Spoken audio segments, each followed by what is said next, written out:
Dear students, তোমরা যারা 30 তারিখে ডাব্লিউ কনস্টেবল পরীক্ষা দেবে, তোমাদের প্রস্তুতির জন্য আজকে আমরা ইকোনমিক্স থেকে একটি ক্লাস নিয়ে এসেছি। আজকের ক্লাসে আমরা 135টি এমসিকিউ এখানে আলোচনা করব। তাই এই ক্লাসটি তোমরা পুরোটা কমপ্লিট করো, এখান থেকে তোমরা কমন পেয়ে যাবে। পিডিএফ এর প্রয়োজন হয়ে থাকলে তোমরা আমাদের হোয়াটসঅ্যাপ গ্রুপ বা টেলিগ্রাম গ্রুপে জয়েন হয়ে যাবে, সেখানে তোমরা ফ্রিতে পিডিএফ পেয়ে যাবে। তো চলো প্রশ্নগুলো দেখা যাক।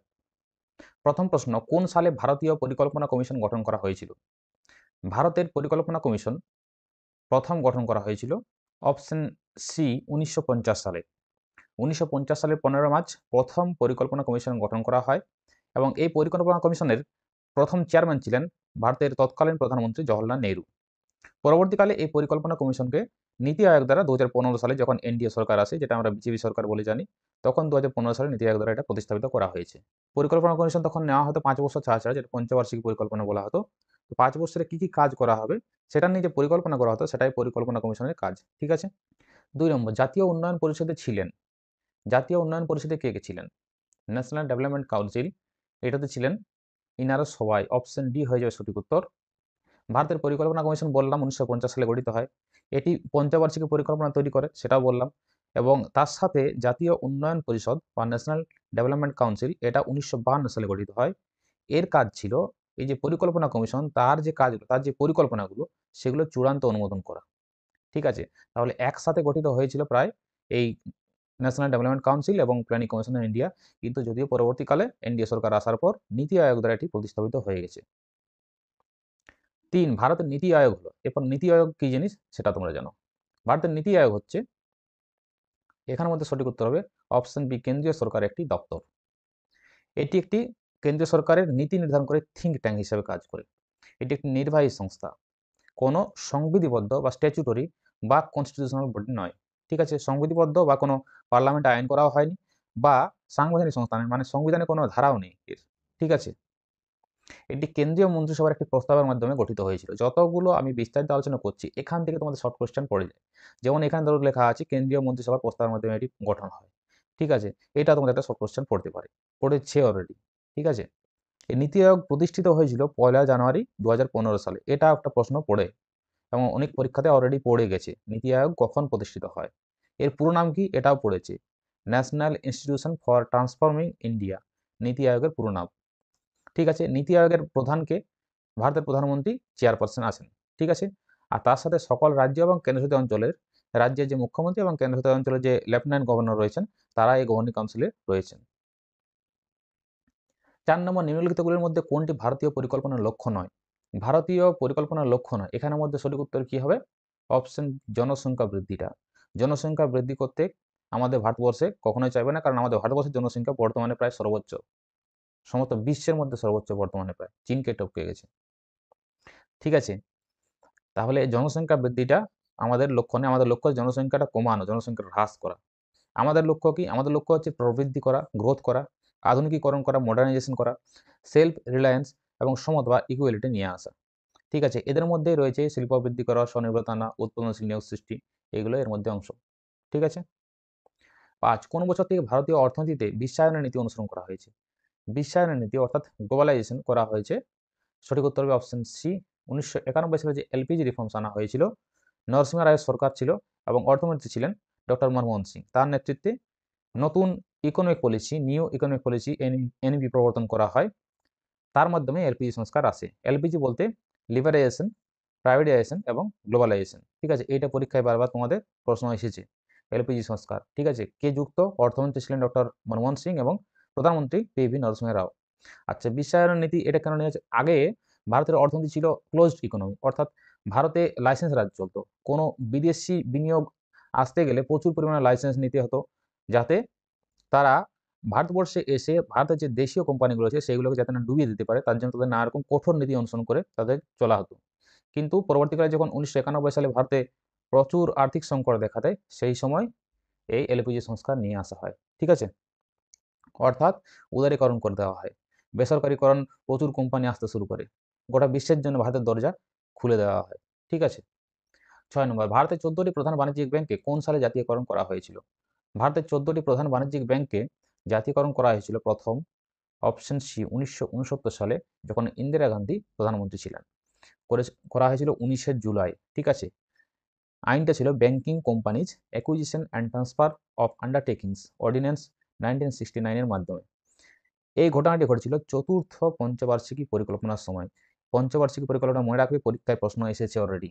ঠিক আছে, যতগুলো বিস্তারিত বলছি, বারবার বলছি, আমি একটা জিনিস নিয়ে দ্বিতীয়বার প্রশ্ন করতে চাইনি বলেই আমি বিস্তারিত দিয়ে দিয়েছি। ঠিক আছে, নইলে এখান থেকে প্রশ্ন হতো অনেকগুলো। আচ্ছা, 1980 সালে দ্বিতীয় দফায় আরও 6টি ব্যাংকে জাতীয়করণ করা হয়েছিল। ঠিক আছে, এইগুলো সরকারি জাতীয়করণ করা হয়েছিল ঠিকই, কিন্তু 1991 সালে যখন এলপিজি সংস্কার নিয়ে আসা হয়, তারপর থেকে কিন্তু ব্যাংকগুলোকে আস্তে আস্তে বেসরকারিকরণ করা শুরু হয় আবার। ঠিক আছে, অর্থাৎ উল্টো পথে হাঁটা হয়েছে 1991 সালের পরে, যেটা এখনো পর্যন্ত চলছে। কিভাবে চলছে সেটা তোমরা পরবর্তী যখন প্রশ্নগুলো আছে সেখানে দেখতে পাবে। 7, মিড ডে মিল প্রকল্প কবে শুরু হয়েছে? মিড ডে মিল প্রকল্প, যেটা বর্তমানে পিএম পোষণ প্রকল্প, এটি শুরু হয়েছিল অপশন সি 1995 সালে। ঠিক আছে, মিড ডে মিল প্রকল্প আমাদের প্রাইমারি স্কুলগুলো বা হাই স্কুলগুলোতে দেওয়া হয়। কি কারণে দেওয়া হয়? ছাত্রছাত্রীদের পুষ্টির মান উন্নয়ন এবং বিদ্যালয়ে উপস্থিতি বাড়ানোর লক্ষ্যে এই দুটো কারণে মিড ডে মিলটা দেওয়া শুরু হয়েছে, প্রকল্পটা আনা হয়েছিল। 2021 সালের নামটা করা হয়েছে পিএম পোষণ। মিড ডে মিল প্রকল্প অষ্টম পঞ্চবার্ষিকী পরিকল্পনার সময় চালু হয়েছিল। এখান থেকে কিন্তু প্রশ্ন এসেছে। ঠিক আছে, অলরেডি প্রশ্ন এসে গেছে, বারবার বলছি, এগুলো অবশ্যই মনে রাখবে। 8, ভারতের প্রথম পঞ্চবার্ষিকী পরিকল্পনা শুরু হয়েছে। প্রথম পঞ্চবার্ষিকী পরিকল্পনা কখন শুরু হয়েছে? 50-এ পরিকল্পনা কমিশন গঠন হয়েছে, তাহলে অপশন সি 1951 প্রথম পঞ্চবার্ষিকী পরিকল্পনা হয়েছে এবং এর সময়কাল ছিল 1951 থেকে 1956 সাল পর্যন্ত। এই পরিকল্পনায় কৃষি এবং সেচ ব্যবস্থার উপর বেশি জোর দেওয়া হয়েছিল। তোমাদের পরীক্ষায় প্রশ্ন আসতে পারে না, এসে গেছে, যে কোন কৃষির উপর বেশি জোর দেওয়া হয়েছিল প্রথম পঞ্চবার্ষিকী পরিকল্পনায়? তোমরা কি বলবে? কৃষি এবং সেচ ব্যবস্থার উপর আলোকপাত করা হয়েছিল বা বেশি জোর দেওয়া হয়েছিল। এই সময় যেহেতু সেচের উপর জোর দেওয়া হয়েছিল, তাই ডিভিসি দামোদর ভ্যালি প্রকল্প, ভাকরা নাগাল বাঁধ এবং হীরাকুদ বাঁধের মতো বড় বড় যে বাঁধ বা সেচগুলো, এগুলো গ্রহণ করা হয়েছিল, এই প্রকল্পগুলো গ্রহণ করা হয়েছিল। এই পরিকল্পনাটি হ্যারড ডোমার মডেলের উপর ভিত্তি করে গড়ে উঠেছিল। মডেলটার নাম হচ্ছে হ্যারড ডোমার মডেল, মনে রাখবে, পরীক্ষায় প্রশ্ন এসেছে। পরিকল্পনা কমিশনের চেয়ারম্যান ছিলেন জওহরলাল নেহরু। ঠিক আছে, আর গুলজারিলাল নন্দ ছিলেন উপসভাপতি। ঠিক আছে, ভাইস চেয়ারম্যান বা ভাইস প্রেসিডেন্ট ছিলেন গুলজারিলাল নন্দ। ঠিক আছে। 9, আইআরডিপি পুরো কথাটি কি? আইআরডিপি এর পুরো কথাটি হচ্ছে, সঠিক উত্তর হবে অপশন এ, সুসংহত গ্রামীণ উন্নয়ন প্রকল্প। এর পুরো নাম হচ্ছে ইন্টিগ্রেটেড রুরাল ডেভেলপমেন্ট প্রোগ্রাম। ঠিক আছে, এর মাধ্যমে গ্রামীণ দরিদ্র জনগোষ্ঠীর জন্য স্বকর্মসংস্থানের সুযোগ তৈরি করা হয় এবং তাদের দরিদ্র সীমার উপরে তুলনার ব্যবস্থা করা হয় এই আইআরডিপি প্রকল্পের মাধ্যমে। 10 নম্বর, সেবি কাকে বলে? সেবি সেবি হচ্ছে অপশন ডি, ভারতের সিকিউরিটি অ্যান্ড এক্সচেঞ্জ বোর্ড। পুরো নাম কি? Securities and exchange board of India. পরীক্ষায় প্রশ্ন এসছে। ঠিক আছে, সেবি একটি নন স্ট্যাচুটরি সংস্থা হিসেবে প্রতিষ্ঠিত হয়েছিল 1988 সালের 12 এপ্রিল, কিন্তু বর্তমানে এটি কিন্তু স্ট্যাচুটরি পাওয়ার্স, অর্থাৎ স্ট্যাচুটরি সংস্থা, অর্থাৎ বিধিবদ্ধ সংস্থা। সেবির সদর দপ্তর মুম্বাইয়ে অবস্থিত। ঠিক আছে, স্ট্যাচুটরি বডি মানে বলে দিয়েছি, পার্লামেন্টে আইন করে এই সেবিকে নিয়ে আসা হয়েছে পার্লামেন্টের আইনের আওতায়। আর যেটা ভারতের সংবিধানে থাকবে সেটা হচ্ছে কনস্টিটিউশনাল বডি, অর্থাৎ সংবিধানের বডি, সংবিধানের ক্ষেত্র। ঠিক আছে। 11, ভারতের কেন্দ্রীয় ব্যাংকের নাম কি? ভারতের কেন্দ্রীয় ব্যাংকের নাম হচ্ছে, সঠিক উত্তর হবে option C, reserve bank of India বা আরবিআই। আরবিআই এর কাজ হচ্ছে, প্রধান কাজ হচ্ছে মুদ্রানীতি নিয়ন্ত্রণ করা, অর্থাৎ মনিটারি পলিসিটাকে নিয়ন্ত্রণ করা। ঠিক আছে, আরবিআই প্রতিষ্ঠিত হয়েছিল 1 এপ্রিল 1935। বারবার প্রশ্ন এসেছে পরীক্ষাতে। ঠিক আছে, রিজার্ভ ব্যাংক ইন্ডিয়া অ্যাক্ট 1934 অধীনে 1935 সালে 1 এপ্রিল এই আরবিআই প্রতিষ্ঠিত হয়েছিল এবং এটি তখন বেসরকারি ব্যাংক ছিল, কিন্তু জাতীয়করণ করা হয়েছে 1949 সালে। ঠিক আছে, এগুলো ভেরি ভেরি ইম্পর্টেন্ট, বারবার ধরে বলছি, সমস্তগুলো কিন্তু ভেরি ভেরি ইম্পর্টেন্ট। এর সদর দপ্তর প্রথমে কলকাতায় ছিল আরবিআই এর, কিন্তু 1937 সালে তা মুম্বাইতে নিয়ে আসা হয়। ঠিক আছে। আচ্ছা, আরবিআই 1 টাকা ছাড়া বাকি সমস্ত কাগজের মুদ্রা এবং কয়েন জারি করে। তাহলে যদি তোমাদের প্রশ্ন আসে যে 1 টাকার নোট কে প্রচলন করে? 1 টাকার নোট প্রচলন করে ভারত সরকার অর্থমন্ত্রক। ঠিক আছে, বাকি যত যা নোট আছে বা কয়েন আছে সমস্তগুলো জারি করে আমাদের আরবিআই। ঠিক আছে, ভেরি ভেরি ইম্পর্টেন্ট। 12, ভারতের আর্থিক নীতির অর্থাৎ ফিসক্যাল পলিসির প্রধান নিয়ামক সংস্থা কোনটি? একটু আগে বলেছি, মুদ্রানীতি অর্থাৎ মনিটারি পলিসির নিয়ন্ত্রণ সংস্থা হচ্ছে আমাদের কেন্দ্রীয় ব্যাংক। আর আমাদের আর্থিক নীতি অর্থাৎ ফিসক্যাল পলিসি বা রাজস্ব নীতির প্রধান নিয়ামক সংস্থা, এটা হবে সঠিক উত্তর অপশন বি, অর্থ মন্ত্রক বা মিনিস্ট্রি অফ ফাইন্যান্স। আর্থিক নীতি বলতে সরকারি রাজস্ব বা ট্যাক্সেশন, সরকারের ব্যয়, সরকারের ঋণ, এই সংক্রান্ত নীতিগুলো আমাদের অর্থমন্ত্রক নিয়ন্ত্রণ করে মুদ্রানীতি অর্থাৎ মনিটারি পলিসি, সেগুলো হচ্ছে মুদ্রা সরবরাহ, মানি সাপ্লাই, ইন্টারেস্ট রেট কত হবে, এগুলো নিয়ন্ত্রণ করে আমাদের রিজার্ভ ব্যাঙ্ক অফ ইন্ডিয়া। এক কথায় বলতে গেলে আমাদের টাকা সংক্রান্ত, টাকাটা কোনখানে খাটানো হবে বা টাকার খরচ কোথায় কি করা হবে, এই সমস্ত একটা প্ল্যান নেওয়া হয়। এই প্ল্যানটি নেয় অর্থমন্ত্রক, এবং টাকাটা যে ভ্যালুটা, টাকার ভ্যালুটাকে কন্ট্রোল করে রাখে আমাদের রিজার্ভ ব্যাঙ্ক অফ ইন্ডিয়া। ঠিক আছে। 13, কৃষি ও গ্রামোন্নয়নের জাতীয় ব্যাংক নাবার্ড কত সালে প্রতিষ্ঠিত হয়েছিল? ভেরি ভেরি ইম্পর্টেন্ট প্রশ্ন। নাবার্ড প্রতিষ্ঠিত হয়েছিল অপশন বি 1982 সালে। 1982 সালের 12ই জুলাই। মনে রাখবে, ভি শিবরামন কমিটির সুপারিশের ভিত্তিতে গঠিত হয়। বারবার বলছি, এটা ভেরি ভেরি ইম্পর্টেন্ট। সদর দপ্তর কোথায়? মুম্বাই, ভারত। নাবার্ড ফুল ফর্ম হচ্ছে ন্যাশনাল ব্যাংক ফর এগ্রিকালচার, অর্থাৎ কৃষি অ্যান্ড রুরাল ডেভেলপমেন্ট। ফুল ফর্মের মধ্যে তোমরা জানতে পারছো যে এটা কৃষি এবং গ্রামের উন্নয়নের জন্য সাহায্য করছে। ঠিক আছে। কিরকম সাহায্য করে? ঋণের ব্যবস্থা করে কৃষির জন্য এবং গ্রামের উন্নয়নের জন্য ঋণের ব্যবস্থা করে। ঠিক আছে। সমস্তগুলো পরীক্ষা থেকে তোমাদের প্রশ্ন এসছে, কিন্তু বিভিন্ন পরীক্ষায় প্রশ্ন এসছে এখান থেকে। গ্রামীণ ঋণের ক্ষেত্রে দেশের সর্বোচ্চ শীর্ষ সংস্থা বা অ্যাপেক্স বডি হচ্ছে এই নাবার্ড। বারবার মনে রাখবে, পরীক্ষায় প্রশ্ন এসছে। 14, এফডিআই এর পুরো নাম কি? এফডিআই এর পুরো নাম হচ্ছে option C foreign direct investment, অর্থাৎ প্রত্যক্ষভাবে বৈদেশিক বিনিয়োগ। এটা হচ্ছে এফডিআই এর পুরো ফর্ম।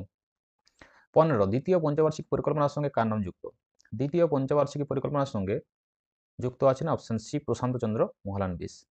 এই দ্বিতীয় পঞ্চবার্ষিকী পরিকল্পনাটি মহালানবিশ মডেলের উপর ভিত্তি করে তৈরি হয়েছিল। এটা পরীক্ষায় প্রশ্ন এসছে। আমাদের যে ইন্ডিয়ান স্ট্যাটিস্টিক্যাল ইনস্টিটিউট আছে, এটার প্রতিষ্ঠাতা হচ্ছেন এই প্রশান্ত চন্দ্র মহালানবিশ। এই দ্বিতীয় পঞ্চবার্ষিকী পরিকল্পনার সময় দ্রুত শিল্পায়নের পথকে প্রশস্ত করা হয়েছিল। এর ফলে এখানে এই সময় ভারী ভারী শিল্পায়ন শুরু হয়েছিল। কি কি শিল্প শুরু হয়েছে? যেমন দুর্গাপুর, ভিলাই, রৌরকেল্লা, এই ইস্পাত কারখানাগুলো এই সময় গড়ে উঠেছিল। ঠিক আছে। এই সম্পর্কে একটা প্রশ্ন আছে, পরবর্তীকালে তোমরা যেমন উত্তরটা বলতে পারো, মনে রাখবে। ঠিক আছে। যদি তোমাদের প্রশ্ন পড়ে দ্রুত শিল্পায়ন বা ভারী শিল্পায়নের পথ প্রশস্ত হয় কোন পঞ্চবার্ষিকী পরিকল্পনায়, সঠিক উত্তর কি হবে? দ্বিতীয় পঞ্চবার্ষিকী পরিকল্পনায়। ঠিক আছে। 16, আমাদের দেশে বৈদেশিক মুদ্রা তহবিল, বৈদেশিক মুদ্রা তহবিল অর্থাৎ ফরেক্স রিজার্ভ কে রক্ষা করে? ফরেক্স রিজার্ভ কে রক্ষা করে? Option A reserve bank of India. Reserve bank of India আমাদের বৈদেশিক মুদ্রার তহবিল বা ফরেক্স রিজার্ভ রক্ষা করে। এই ফরেক্স রিজার্ভের মাধ্যমে আমাদের বাণিজ্য এবং লেনদেন স্থিতিশীল রাখতে, মুদ্রাস্ফীতি নিয়ন্ত্রণ করতে এবং অর্থনৈতিক একটি রক্ষা কবচ হিসেবে সাহায্য করে ভারতীয় রিজার্ভ ব্যাঙ্ক। 17, অর্থ কমিশন হলো। অর্থ কমিশন কি? অর্থ কমিশন হলো অপশন সি কেন্দ্র ও রাজ্য আর্থিক সম্পর্ক পরিচালনা করার জন্য একটি শাসনতান্ত্রিক সংস্থা। এই অর্থ কমিশন ভারতীয় সংবিধানের 280 ধারা অনুযায়ী একটি সাংবিধানিক সংস্থা। ঠিক আছে। অর্থ কমিশন একটি সাংবিধানিক সংস্থা, 280 নম্বর ধারাতে যেহেতু বলা আছে। আর অর্থ কমিশনের কাজ হচ্ছে কেন্দ্র এবং রাজ্যের মধ্যে করের ভাগাভাগি করে দেওয়া। ঠিক আছে। কে কত কর পাবে, এটা ভাগাভাগি করে দেওয়ার কাজ হচ্ছে অর্থ কমিশনের। অর্থ কমিশন নিযুক্ত হয় প্রতি 5 বছর অন্তর। এই তিনটেই প্রশ্ন এসছে, 3টে লাইন দেওয়া আছে, 3টেই প্রশ্ন এসছে তোমাদের পরীক্ষাতে। Very very important. ঠিক আছে। 18, ভারতীয় রিজার্ভ ব্যাঙ্ক নিম্নোক্ত হারগুলির কোনটি নির্ধারণ করে না? ভারতীয় রিজার্ভ ব্যাঙ্ক এখানের মধ্যে সঠিক উত্তর হবে option D prime lending rate. এটা নির্ধারণ করে না। প্রাইম লেন্ডিং রেট এটা কোনো ব্যাংক তার বিশ্বস্ত গ্রাহকদের নিজেরা নির্ধারণ করে দেয়। ঠিক আছে। বাকি যেগুলো আছে সেগুলো ভারতীয় রিজার্ভ ব্যাঙ্ক নির্ধারণ করে। কোন কোনগুলো নির্ধারণ করে তার একটা তালিকা এখানে দেওয়া আছে, দেখো। রেপো রেট, যেটা বাণিজ্যিক ব্যাংকগুলিকে স্বল্প সময়ের জন্য ঋণ দেওয়া হয়। বর্তমান রেপো রেটের হার হচ্ছে 5.5%। এগুলো আমি আগে যেহেতু বলেছি, একটু শর্টকাটে বলে দিচ্ছি। 2 হচ্ছে রিভার্স রেপো রেট, যে হারে আরবিআই বাণিজ্যিক ব্যাংকের কাছ থেকে ঋণ নেয়, এটার হার হচ্ছে 3.35% বর্তমানে। ব্যাংক রেট, ব্যাংক রেটের মাধ্যমে আরবিআই বাণিজ্যিক ব্যাংকগুলোকে দীর্ঘ সময়ের জন্য ঋণ দেয়। বর্তমানে আরবিআই এর ব্যাংক রেট হচ্ছে 5.75%, মনে রাখবেন। ঠিক আছে। সিআরআর অর্থাৎ ক্যাশ রিজার্ভ রেশিও, ব্যাংক যে টাকাটা ব্যাংকের কাছে থাকে তার যে অংশটা আরবিআই এর কাছে জমা রাখতে হয় নগদ হিসেবে, সেইটাকে বলা হয় সিআরআর অর্থাৎ ক্যাশ রিজার্ভ রেশিও। যে টাকাটা রিজার্ভ করে রাখতে হয় রিজার্ভ ব্যাংকের কাছে, কত? 3% বর্তমানে। এসএলআর অর্থাৎ স্ট্যাচুটরি লিকুইডিটি রেশিও। এই পুরো ফর্মগুলো কিন্তু বারবার বলছি, মনে রাখবে। এই পুরো ফর্মগুলো তোমাদের পরীক্ষায় আসতে পারে। ঠিক আছে।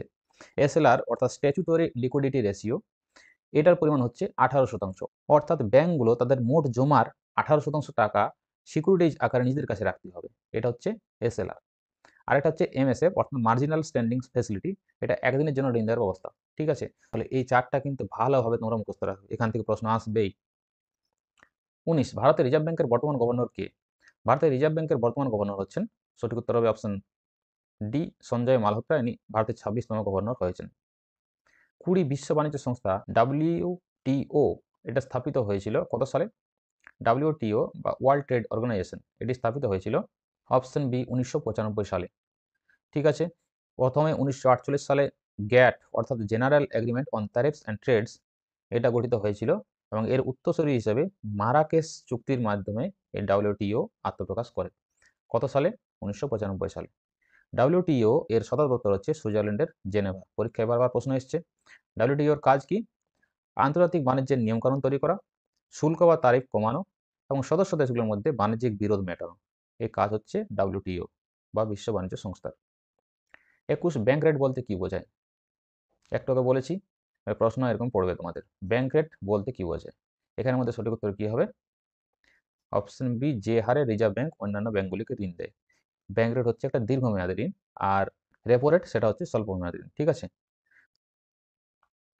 22 দশম পরিকল্পনার অর্থ বরাদ্দ কোন ক্ষেত্রে সবচেয়ে বেশি উৎসাহিত করেছিল? এটা সঠিক উত্তর হয়ে যাবে অপশন বি, শক্তি ক্ষেত্রে। ঠিক আছে। পরিকল্পনা যদি কথা বলা হয় তাহলে 12টি পঞ্চবার্ষিকী পরিকল্পনা হয়েছিল এবং তারপরে নীতি আয়োগ এসেছিল। ঠিক আছে। শেষ পরিকল্পনা হচ্ছে দ্বাদশ পরিকল্পনা। পরীক্ষায় এটা প্রশ্ন এসছে শেষ পরিকল্পনা কোনটি? দ্বাদশ পরিকল্পনা, এবং সময়কাল ছিল 12 থেকে 17। দশম পরিকল্পনায় মোট বরাদ্দের 26% ব্যয় করা হয়েছিল শক্তি বা বিদ্যুৎ খাতে। এই যে 12টি পরিকল্পনা আছে, কোন খাতে সবচেয়ে বেশি অর্থ বরাদ্দ করেছিল এটি মনে রাখার জন্য একটা টিপস আছে, সেটা হচ্ছে টিপসি, TIPS, মনে রাখবে 4152। টি ফর ট্রান্সপোর্ট, অর্থাৎ 4টি পরিকল্পনার প্রথম 4টি পরিকল্পনার পরিবহনের উপর জোর দেওয়া হয়েছিল। আই ফর ইন্ডাস্ট্রি, অর্থাৎ শিল্পর উপর জোর দেওয়া হয়েছিল একটি পরিকল্পনায়, অর্থাৎ পঞ্চম পরিকল্পনায়। পাওয়ার হচ্ছে 5, অর্থাৎ পরবর্তী 5টি পরিকল্পনায় শক্তির উপর জোর দেওয়া হয়েছিল, এবং সোশ্যাল সার্ভিস যেমন শিক্ষা, স্বাস্থ্য এগুলোতে জোর দেওয়া হয়েছিল পরবর্তী 2টি ক্ষেত্রে। ঠিক আছে, তাই টিপস 4152 এটা মনে রাখবে। তাহলে মোটামুটি কোন ক্ষেত্রে বেশি নিয়োগ করা হয়েছিল বা ব্যয় করা হয়েছিল সেটা তোমরা মনে রাখতে পারবে। 23 ভারতের অর্থনীতিতে প্ল্যান হলিডে বলতে কোন সময়কে বোঝায়? ভারতের অর্থনীতিতে প্ল্যান হলিডে বলতে বোঝায়, সঠিক উত্তর হবে অপশন সি, 1966 থেকে 1969 সাল। কারণ তৃতীয় পঞ্চবার্ষিকী পরিকল্পনা তার আগে ব্যর্থ হয়েছিল, কারণ সে সময় ভারত পাকিস্তান যুদ্ধ হয়েছিল এবং খরা সহ অন্যান্য নানা রকম অর্থনৈতিক সমস্যায় ভারত প্রভাবিত হয়েছিল। সেই সময় কোনো পঞ্চবার্ষিকী পরিকল্পনা ধারণা নেওয়া হয়নি। এই সময় প্ল্যান হলিডে অর্থাৎ কোনো প্ল্যান নেওয়া হয় না, প্ল্যানের ছুটির দিন ছিল। এই 66 থেকে 69 সাল পর্যন্ত কোনো প্ল্যান নেওয়া হয়নি। 3টি বার্ষিক পরিকল্পনা নেওয়া হয়েছিল, কোনো পঞ্চবার্ষিকী নেওয়া হয়নি, এই কারণে এটি প্ল্যান হলিডে। 24 কোন পঞ্চবার্ষিকী পরিকল্পনার সময় সবুজ বিপ্লব সূচিত হয়েছিল? সবুজ বিপ্লব এটি সূচিত হয়, সঠিক উত্তর হবে অপশন এ, তৃতীয় পঞ্চবার্ষিকী পরিকল্পনার সময়। ভেরি ভেরি ইম্পর্টেন্ট প্রশ্ন। তৃতীয় পঞ্চবার্ষিকী পরিকল্পনার সময়কাল হচ্ছে 1961 থেকে 1966 সাল পর্যন্ত। ভারতের সবুজ বিপ্লবের জনক বলা হয় MS স্বামীনাথনকে। আর যদি বিশ্বের সবুজ বিপ্লবের জনক বলা হয় তাহলে মেক্সিকান কৃষি বিজ্ঞানী নরম্যান বোরলাগকে বলা হয়। যদি বলা হয় সবুজ বিপ্লব প্রথম কোথায়, কোন দেশে শুরু হয়েছিল, তাহলে হবে মেক্সিকোতে প্রথম শুরু হয়েছিল। ঠিক আছে। উচ্চ ফলনশীল বীজ ব্যবহার করে ভারতের চাষবাসকে বুস্ট করা, এগিয়ে নিয়ে যাওয়া, দ্রুত গতিতে এগিয়ে নিয়ে যাচ্ছিল এই সবুজ বিপ্লব। বিশেষ করে এই সবুজ বিপ্লব প্রভাবিত হয়েছিল গমের উপর এবং ধানের উপর। ঠিক আছে, তোমাদের এটাও পরীক্ষা প্রশ্ন এসেছিল যে বেশি প্রভাবিত হয়েছিল কোন কোন কোন ফসল? গম এবং ধান। ঠিক আছে। আর জায়গা কোনগুলো? পাঞ্জাব, হরিয়ানা এবং পশ্চিম উত্তরপ্রদেশ, এগুলো বেশি প্রভাবিত হয়েছিল, পাঞ্জাব, হরিয়ানা এবং পশ্চিম উত্তরপ্রদেশ। ঠিক আছে। ব্যবহার করা হয়েছিল উচ্চ ফলনশীল বীজ, হাই ইয়েল্ডিং সিড। ঠিক আছে, এটাও পরীক্ষার প্রশ্ন এসেছে। 25 ক্রমাগত মুদ্রাস্ফীতি হলে কোন শ্রেণীর মানুষেরা বেশি ক্ষতিগ্রস্ত হন? ক্রমাগত যদি মুদ্রাস্ফীতি হয়, মুদ্রাস্ফীতি কথার অর্থ হচ্ছে জিনিসপত্রের দাম প্রচুর পরিমাণে বেড়ে যাওয়া, তাহলে সবচেয়ে বেশি ক্ষতিগ্রস্ত হন যারা স্থির আদায় করে মানুষজন হন, যাতে টাকাটা ফিক্সড হয়, মাসের শেষে একটা নির্দিষ্ট টাকা রোজগার করেন, তাদের পক্ষে বেঁচে থাকা দায় হয়ে যায়, কারণ তারা সেই টাকার মধ্যে বেশি জিনিসপত্র বা তাদের যেগুলো দরকারি জিনিসপত্র সেগুলো কিনতে পারে না। অন্যদিকে লাভবান হতে পারে ব্যবসায়ী বা বিনিয়োগকারীরা। ঠিক আছে। 26 উচ্চ জন্মহার নিম্নোক্ত কোন বিষয়টির সঙ্গে সম্পর্কযুক্ত? উচ্চ জন্মহার ভেরি ভেরি ইম্পর্টেন্ট প্রশ্ন। এটা অপশন বি, মহিলা সাক্ষরতার নিম্ন হার এটার সঙ্গে সম্পর্কযুক্ত। যদি মহিলাদের সাক্ষরতার হার যদি নিম্ন হার থাকে, অর্থাৎ মহিলারা যদি নিরক্ষর থাকে প্রায়, তাহলে জন্মহার বাড়তে পারে, এটা গবেষণাতে দেখা গেছে। শিক্ষিত মহিলারা তাদের স্বাস্থ্য এবং পরিবার পরিকল্পনা করতে পারে এবং জন্ম নিয়ন্ত্রণ করতে পারে। 27 ভারতের জিডিপিতে সবচেয়ে বেশি অংশ যে ক্ষেত্রে, তা হলো ভারতের জিডিপিতে কোন ক্ষেত্র সবচেয়ে বেশি অংশগ্রহণ করে? এটা সঠিক উত্তর হবে অপশন সি, পরিষেবা ক্ষেত্র। এই পরিষেবাটাকে টার্সিয়ারি সেক্টরও বলা হয়। এটা পরবর্তীকালে যখন আমরা প্রশ্নগুলো দেখব সেখানে আমরা বুঝে যাব। ঠিক আছে। পরিষেবা খাতে রয়েছে ব্যবসা, হোটেল, পরিবহন, অর্থায়ন, বীমা, রিয়েল এস্টেট ও অন্যান্য অনেক পরিষেবা। ঠিক আছে। যদি বলা হয় ভারতের জিডিপিতে কোন ক্ষেত্রটির অবদান সবচেয়ে কম, তাহলে সেটি হবে কৃষিক্ষেত্র, আর বেশি হচ্ছে পরিষেবা ক্ষেত্র। ঠিক আছে। কর্মসংস্থান সৃষ্টি নিয়ে যদি বলা হয় তাহলে ভারতের সবচেয়ে বড় ক্ষেত্র হবে কৃষিক্ষেত্র। 28, কত বছরের নিচে কারখানায় শিশু শ্রমিক নিয়োগ ভারতবর্ষে আইনত নিষিদ্ধ? ভারতবর্ষে কারখানায় শিশু শ্রমিক নিয়োগ আইনত নিষিদ্ধ। অপশন সি 14 বছরের নিচে। এটা the child and adolescent labour act 2016 অনুযায়ী বলা আছে যে কোনো শিশুকে শ্রমিক হিসেবে কারখানায় নিয়োগ করা কঠোরভাবে দণ্ডনীয় অপরাধ। এমনকি ভারতীয় সংবিধানের অনুচ্ছেদ 24-এও বলা আছে শিশু শ্রম আইনত নিষিদ্ধ। 14 বছরের নিচে যদিও কোনো কারখানায় শিশুকে কাজ করানো যায় না, কিন্তু 14 বছর বয়সের পর শিশু তার বিদ্যালয়ের শেষে বা ছুটির দিনে পরিবার ভিত্তিক ছোটখাটো কাজ করতে পারে, এটা কিন্তু কোনো নিষিদ্ধ নয়। ঘরে সে কাজ করতে পারে 14 বছরের পরে, সেটা ছুটির দিনে বা বিদ্যালয় শেষ হওয়ার পরে। 29, ভারতীয় অর্থনীতি হলো। ভারতীয় অর্থনীতি, এটা পরীক্ষায় তো সাধারণভাবে তোমাদের প্রশ্ন এসেইছে অলরেডি। ভারতীয় অর্থনীতি হলো অপশন বি মিশ্র অর্থনীতি, অর্থাৎ এখানে পাবলিক সেক্টর অর্থাৎ সরকারি নিয়ন্ত্রণও আছে এবং বেসরকারি ক্ষেত্রে অর্থাৎ প্রাইভেট সেক্টরেও একটা স্বাধীনতা রয়েছে, উভয়ের সহাবস্থান রয়েছে এখানে। 30, নিম্নলিখিতগুলির মধ্যে কোনটি গ্রাম পঞ্চায়েতের আয়ের উৎস নয়? গ্রাম পঞ্চায়েতের আয়ের উৎস নয়, সঠিক উত্তর হবে অপশন বি আয়কর বা ইনকাম ট্যাক্স। ইনকাম ট্যাক্স একমাত্র কেন্দ্রীয় সরকার বা ইউনিয়ন সরকার আরোপিত করতে পারে। পঞ্চায়েত যে ট্যাক্সগুলো নিতে পারে সেগুলো হচ্ছে কোনো বাড়ির উপর কর নিতে পারে, জমির উপর কর নিতে পারে, জলকর নিতে পারে, হাট বাজারের উপর শুল্ক নিতে পারে। 31, মুদ্রাস্ফীতিজনিত মূল্য বৃদ্ধি অর্থাৎ জিনিসপত্র যে বললাম ইনফ্লেশন হওয়ার ফলে যে দামটা বেড়ে যায়, এটাকে নিয়ন্ত্রণ করার জন্য রিজার্ভ ব্যাংক বাণিজ্যিক ব্যাংকগুলোকে কি নির্দেশ দেয়? কি করে? একটু আগে বলেছি বাণিজ্যিক ব্যাংকগুলোকে অপশন সি সিআরআর বাড়িয়ে দেবে। সিআরআর যদি বাড়িয়ে দেওয়া হয় তাহলে কি হবে? বর্তমান সিআর আছে 4%, সিআরআর যদি বাড়িয়ে দেওয়া তাহলে এটাকে 5% বা 6% যদি করে দেওয়া হয় তাহলে একটা নির্দিষ্ট পরিমাণ টাকার চাইতে বেশি টাকা রিজার্ভ ব্যাংকের কাছে জমা রাখতে হবে। সিআরআর কথার অর্থ কি? ক্যাশ রিজার্ভ রেশিও, অর্থাৎ রিজার্ভ ব্যাংকের কাছে বেশি পরিমাণ টাকা রাখতে হবে, ফলে তারা সাধারণ যারা গ্রাহক তাদের বেশি লোন দিতে পারবে না। ঠিক আছে। আরেকটা উপায় হচ্ছে রেপো রেটকে বাড়িয়ে দেওয়া। রেপো রেটকে যদি বাড়িয়ে দেওয়া হয় তাহলে কি হবে? ব্যাংকগুলো রিজার্ভ ব্যাংকের কাছ থেকে বেশি লোন নিতে পারবে না। এই দুটো উপায়ে মুদ্রাস্ফীতিকে আমাদের রিজার্ভ ব্যাংক নিয়ন্ত্রণ করে। 32, বৈদেশিক বিনিয়োগ বিষয়ে বর্তমান শিল্পনীতির মনোভাব কি? একটু আগে এই সম্পর্কে বলেছি 1991 সালের পর থেকে বর্তমানের মনোভাব হচ্ছে বৈদেশিক বিনিয়োগকে বাড়ানো। বৈদেশিক বিনিয়োগ যত বাড়বে তত আমাদের এখানে উৎপাদিত জিনিসপত্রের দাম কমবে, ট্যাক্সটা লাগবে না আমাদের যেটা ট্যাক্স লাগে, আর তার সাথে সাথে কর্মসংস্থানের সৃষ্টি হবে। ঠিক আছে। তাই বৈদেশিক বিনিয়োগের অংশ বাড়ানোটা এখন বর্তমান শিল্পনীতির মনোভাব। 33, ভারতে কর রাজস্বের অধিকাংশ আসে কোথা থেকে? ভারতের যে কর রাজস্ব আদায় হয় তো সবচেয়ে বেশি আসে, প্রায় 50%-এর বেশি আসে অপশন এ প্রত্যক্ষ কর থেকে। প্রত্যক্ষ করের মধ্যে আছে ব্যক্তিগত আয়কর বা পার্সোনাল ইনকাম ট্যাক্স, সম্পদ কর বা ওয়েলথ ট্যাক্স, কোম্পানির আয়কর, মূলধন মুনাফা কর এবং উত্তরাধিকার কর। ঠিক আছে। 34, নিম্নলিখিতগুলির মধ্যে কোন দেশ সার্কের সদস্য নয়?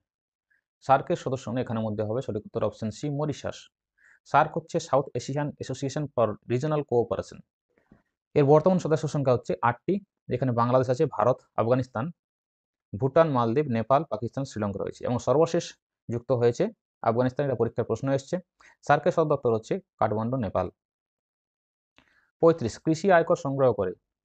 কৃষি আয়কর কেবলমাত্র অপশন বি রাজ্য সরকারই সংগ্রহ করে, এটা একচেটিয়া অধিকার রয়েছে রাজ্য সরকারের।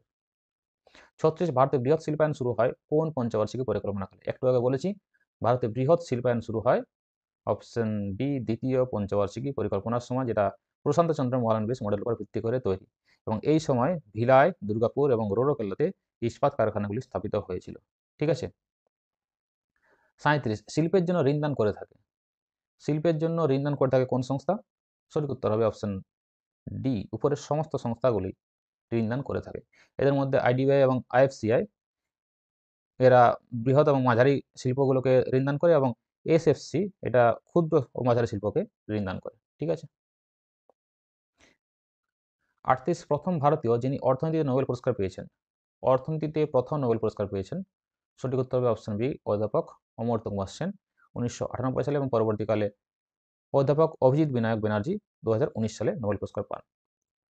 39 মানব উন্নয়ন সূচক প্রকাশিত হয় কার সহায়তায়? মানব উন্নয়ন সূচক প্রকাশিত হয়, সঠিক উত্তর হবে অপশন বি, ইউএনডিপি এর সহায়তায়। United Nations development programme HDI অর্থাৎ হিউম্যান ডেভেলপমেন্ট ইন্ডেক্স প্রকাশ করে প্রতি বছর, এবং এবছর 2025 সালের যে এইচডিআই তাতে 193টি দেশের মধ্যে ভারতের অবস্থান হচ্ছে 130তম। ঠিক আছে। 40 গরিবি হটাও স্লোগানটি প্রথম দিয়েছিলেন কে? গরিবি হটাও স্লোগানটি প্রথম দিয়েছিলেন অপশন এ, ইন্দিরা গান্ধী। এটা তার 1971 সালে নির্বাচনী প্রচারে একটা স্লোগান ছিল, যেটা তিনি পরবর্তীকালে পঞ্চম পঞ্চবার্ষিক পরিকল্পনায় ইমপ্লিমেন্ট করেছিলেন। ঠিক আছে, এটা পরীক্ষায় বারবার প্রশ্ন এসছে এবং তোমাদের আসতেই পারে। কোন পঞ্চবার্ষিক পরিকল্পনায় গরিবি হটাও স্লোগানটি নেওয়া হয়েছে? ঠিক আছে, পঞ্চম পঞ্চবার্ষিক পরিকল্পনা। 41 ভারতের বর্তমান অর্থমন্ত্রী কে? ভারতের বর্তমান অর্থমন্ত্রী হচ্ছেন অপশন বি, নির্মলা সীতারামন। 42 ভারতে জিএসটি কে প্রবর্তন করেন? ভারতে যখন জিএসটি প্রবর্তন করা হয় তখন অর্থমন্ত্রী ছিলেন অপশন এ, অরুণ জেটলি। ঠিক আছে, জিএসটি ফুল ফর্ম হচ্ছে গুডস অ্যান্ড সার্ভিস ট্যাক্স। তোমাদের পরীক্ষায় ডাব্লিউবিতে অলরেডি এটা প্রশ্ন এসেছে। জিএসটি কার্যকর কত সালে হয়? 1 জুলাই 2017 সাল। ভেরি ভেরি ইম্পর্টেন্ট সময়টা। জিএসটি কোন ধরনের কর? পরোক্ষ কর অর্থাৎ indirect tax. Very very important, যতগুলো বলছি ভেরি ভেরি ইম্পর্টেন্ট। 43 ভারতে এলপিজি সংস্কার আনার সময় অর্থমন্ত্রী কে ছিলেন? একটু আগে বলেছি, অর্থমন্ত্রী ছিলেন ডক্টর মনমোহন সিং এবং প্রধানমন্ত্রী ছিলেন পিভি নরসিংহ রাও। ঠিক আছে।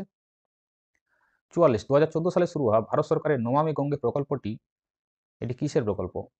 এটা সঠিক উত্তর হবে অপশন ডি, গঙ্গার পরিষ্কার পরিচ্ছন্নতা করা একটা প্রকল্প, ইন্টিগ্রেটেড কনজারভেশন মিশন একটা, যাতে গঙ্গাকে দূষণমুক্ত করা যায় এবং নতুনভাবে পুনরুজ্জীবিত করা যায়। গঙ্গাকে ভারতের জাতীয় নদী হিসেবে 2008 সালের 4 নভেম্বর ঘোষণা করা হয়। তৎকালীন প্রধানমন্ত্রী মনমোহন সিং এই ঘোষণাটি করেছিলেন। 45 ভারতে আমদানিকৃত পণ্যদ্রব্যের মধ্যে কোন দ্রব্যটির স্থান প্রথমে? ভারতে যেসব পণ্যদ্রব্যগুলো আমদানি করা হয় তাদের মধ্যে সবচেয়ে বেশি করা হয় অপশন সি, পেট্রোলিয়াম জাতীয় পণ্যগুলো। ঠিক আছে, বা ক্রুড পেট্রোলিয়াম। কারণ আমাদের এখানে পেট্রোলিয়াম পাওয়া যায় না, যতটুকু পাওয়া যায় সেটা খুবই নগণ্য, যেটা বোম্বে হাইতে পাওয়া যায়। 46 এক বছরে দেশের মধ্যে উৎপাদিত সমস্ত মালপত্র ও পরিষেবার মূল কি নামে পরিচিত? এক বছরে দেশের মধ্যে উৎপাদিত সমস্ত মালপত্র এবং পরিষেবার মূল দেশের মধ্যে যদি হয় তা সেটা হবে অপশন সি, জিডিপি অর্থাৎ গ্রস ডোমেস্টিক প্রোডাক্ট। ঠিক আছে, মোট অভ্যন্তরীণ উৎপাদন বা জিডিপি। কোনো দেশের আর্থিক বৃদ্ধি অর্থাৎ ইকোনমিক গ্রোথ যদি মাপা হয় তাহলে সেটি হচ্ছে জিডিপি। আর জাতীয় আয় অর্থাৎ ন্যাশনাল ইনকাম পরিমাপের জন্য সূচক যদি বলা হয় তাহলে সেটি হচ্ছে এনএনপি বা নেট ন্যাশনাল প্রোডাক্ট। এবারে এই যে চারটা দেওয়া আছে এই চারটি জিনিসই আমরা একটু পরের স্লাইডে দেখে নেব। জিডিপি হচ্ছে দেশের ভৌগোলিক সীমানার মধ্যে দেশি এবং বিদেশি সকল নাগরিক দ্বারা উৎপাদিত সমস্ত চূড়ান্ত পণ্য এবং পরিষেবার মোট বাজার মূল্য। দেশি বিদেশি সমস্ত নাগরিক একটা নির্দিষ্ট ভৌগোলিক অঞ্চলের মধ্যে যেটা অর্জন করবে তাদের মোট যে পণ্য এবং পরিষেবার যে মূল্য সেটাই হচ্ছে জিডিপি। ঠিক আছে। জিএনপি কিন্তু একটু আলাদা।